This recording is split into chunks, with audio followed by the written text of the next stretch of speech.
Pemerintah serius gak sih menuntaskan honorer? Kok sepertinya, mempermainkan honorer ya? Jika pelaksanaan seleksi pegawai pemerintah dengan perjanjian kerja, atau PPPK 2024, dimundurkan, atau dipending, bagaimana nasib kami honorer? Maka dengan ini, kami seluruh guru honorer se-Indonesia, yang tergabung dalam FGP PNS Nusantara, mengajukan permohonan kepada seluruh pejabat terkait untuk tetap melaksanakan tes seleksi CASN 2024, sesuai jadwal. Pemerintah pusat tidak konsisten dengan Undang-Undang ASN Nomor 20 Tahun 2023, yang antara lain amanatnya tidak ada honorer, ataupun nama lainnya di 31 Desember 2024. Justru jika dimundurkan, akan lebih banyak calon kepala daerah meminta suara ke honorer, dengan iming-iming yang dikatakan oleh Ombudsman. Selesaikan perekrutan 2024 ini, tanpa unsur-unsur politisasi.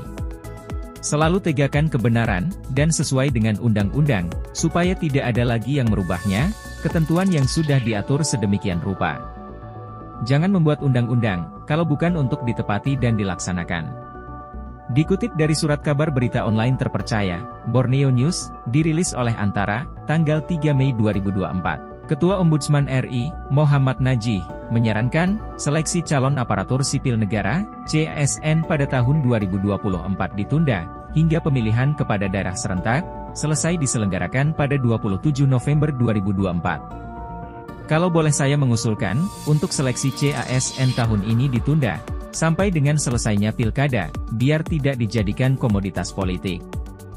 Kata Najih di kantor Ombudsman RI, Jakarta, Kamis 2 Mei 2024. Najih berharap, jajaran Badan Kepegawaian Negara, BKN, maupun pihak terkait, untuk dapat mendiskusikan usulan Ombudsman RI itu. Mudah-mudahan usulan ini bisa didiskusikan. Kedepan, bagaimana agar isu seleksi CASN dipending atau ditunda dulu, supaya tidak dijadikan komoditas, oleh para aktor-aktor politik, ujarnya. Ia menjelaskan, terdapat kekhawatiran, momentum seleksi tersebut, menjadi bagian dari janji-janji politik, dalam masa Pilkada Serentak 2024. Misalnya, menjanjikan nanti yang mendukung saya, akan saya jadikan CASN, jadikan ASN, itu, kan sangat mungkin dalam kampanye dilakukan, jelasnya. Menurut Najih, penundaan seleksi CASN ini, juga perlu mempertimbangkan pembahasan netralitas ASN, dalam perkara perselisihan hasil pemilihan umum atau PHPU, Pilpres 2024, di Mahkamah Konstitusi pada beberapa waktu lalu.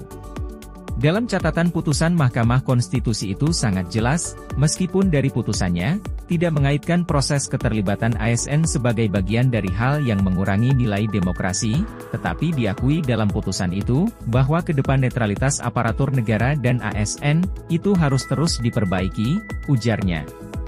Sebelumnya, Menteri Pendayagunaan Aparatur Negara dan Reformasi Birokrasi, Abdullah Azwar Anas, menyampaikan bahwa, pendaftaran CASN 2024 bisa dimulai, segera setelah proses validasi selesai dilakukan, berdasarkan, hasil pengisian rincian formasi, dari masing-masing kementerian atau lembaga, dan pemerintah daerah.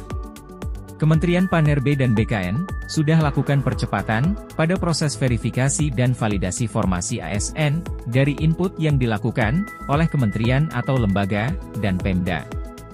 Kami harap kementerian atau lembaga, dan Pemda yang belum merampungkan input di sistem BKN, untuk segera menyelesaikan, agar pendaftaran CASN segera dibuka. Karena sudah ditunggu-tunggu publik, kata Anas dalam keterangannya di Jakarta, hari Selasa, tanggal 30 April 2024. Kementerian PAN-RB, telah menetapkan formasi, untuk rekrutmen CASN 2024, yaitu sebanyak 1,28 juta formasi, yang terdiri atas 75 kementerian, dan lembaga sebanyak 427.850 formasi, serta 524 pemerintah daerah sebanyak 862.174 formasi. Jumlah 1,28 juta formasi itu, untuk memenuhi kebutuhan ASN secara nasional, sebanyak 2,3 juta orang secara bertahap.